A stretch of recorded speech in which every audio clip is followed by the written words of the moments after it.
Hi and welcome to Etihad HQ. I'm Steph Houghton. This is Jill Roord. And this is Shaw. We're here to have a little bit of a chat about leadership and travel.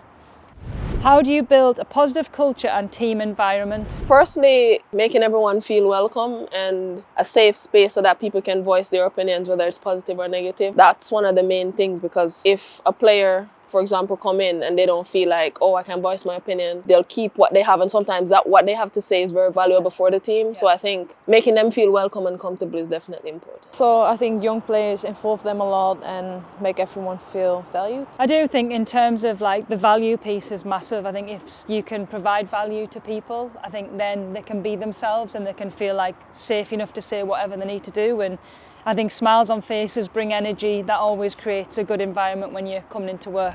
How do you motivate your peers during times of uncertainty? I mean, I think we do that as a team, like to make sure we train very competitive. Again, get everyone involved, make sure everyone feels important. Yeah, and get a competitive environment. Yeah, I think you have to like acknowledge the moments of uncertainty, see how you can adapt, because change is gonna always happen. Yeah. That's just a part of life. So I think it's just how quickly can you adapt to that change, be there for each other. I think a lot of the times you just have to feed off each other's energy, because that's just as important as well, because we're all going through it. I think sometimes as well, I mean, we've been through over the last couple of years, it's just about like sticking to like kind of what you know, and like them emotions, like you said, it's okay to have them to be real. And of course, especially in sport, your emotions are very high or very low, and I think sometimes just to stay in that middle. But I feel as though we have a good group that are able to do that, and hopefully that can bring success in the near future.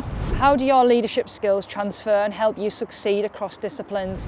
Well, because I've retired, so I think sometimes being a captain or being a leader, you think it's just always relevant to like sport or football, but I feel as though being captain of this football club was about how can you get the best out of people, but also for me to be me. And I think when you go into any form of work, whether it's coaching or being behind a desk, I think if you can kind of stick to them principles and also kind of lead by example in them, I think you won't go far too wrong. How do you feel careers in football have helped you break barriers and inspire the next generation?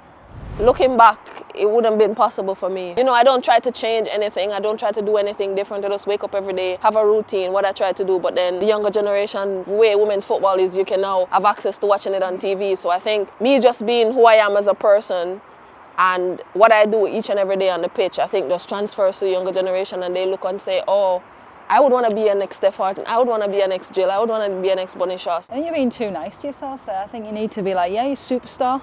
Score 30 goals a season, She knows. Golden Boot winner. Jill, I mean, obviously Netherlands won Euros in 2017. Was that like a massive turning point for the country? Yeah, massive. I think before that, women's football was quite unknown, I would say. After that, I think it's the biggest sport in the Netherlands at that, like the years after that. All the girls wanted to play football, fans, stadiums, sold out, everything. And it's hard to keep it that popular. Yeah. That's the struggle now. But it's been an amazing journey actually to experience. Yeah, that's pretty good. That was such a cool tournament actually. Yeah, it was. Even though you beat us. Anyway, moving on. What does it mean to you to lead on and off the pitch? You know what, to be honest, I think like leading you girls out and being captain for so long, like I can't actually explain like how proud it made me, but also like my family as well. I think when you walk out and you're first and you have that responsibility to wear the armband, it's obviously huge, but there's times where sometimes I think I didn't enjoy it as much, but there's times where them moments of like success and like being part of a team and being that person that people can trust, and kind of like if they have a problem or they want some advice you can go to. It's a pretty cool feeling to be like that, and I feel as though like we have a lot of leaders in the team so far, and I think you guys especially used to. I think you lead in different ways. I think sometimes it's important to recognise that leading is different for different people, and people do it different. And I think off the pitch, I think there's no question about it that the whole team leads off the pitch. I think by just doing what they do. What we just talked about, the next generation, I think to be able to be there to be seen is something that you're doing by inspiring young girls and boys. What are your key lessons learned from setbacks or tough decisions? Yeah, I think that's very different for every everyone. I think for me, when something happens, setback, like my injury, talk a lot like to my family and my people close to me. Stay very positive. And also, I also realized that health is the most important thing actually. That comes first, mental and physical. So just stay close to yourself, talk a lot with the people you love, And you absolutely smashed it, let's be honest. Yeah, I think just to piggyback off what Jill said, I think I have a quote that my friends always say, tough time don't last, tough people do. Yeah. And I think throughout my life, I've been there and I've been through various different experiences that have shaped me to who I am today. And I think when you find yourself in certain situations, obviously every experience is a bit different, but when you find yourself in certain situations, you just have to try to think positive as much as possible, because the moment you flip and say, oh, what if this didn't happen, or what if that, I think you just have to accept that this is the situation, this is what I have to do, set yourself targets and work towards them, so that when you arrive at the end, you can be like, oh, that definitely helped me to be who I am now.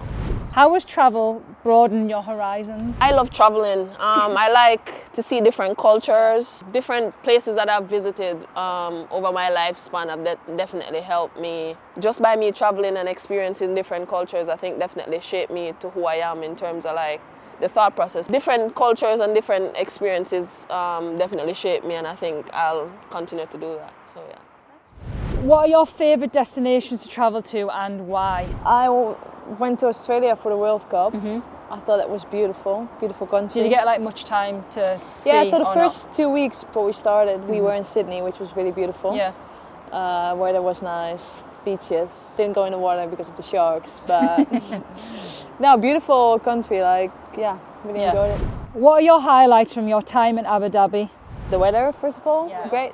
No, but I think it's just really nice to be here with the team, train, do things together. We went to the desert, which was really nice. See something you normally don't see. So on them quad bikes, honestly, unreal. I think just to be able to go and experience that, and I think as a team as well, to be able to go on the quad bikes, go on the sand dunes, just to be there. First and time just as well. Yeah, so it's pretty cool. Thanks everybody.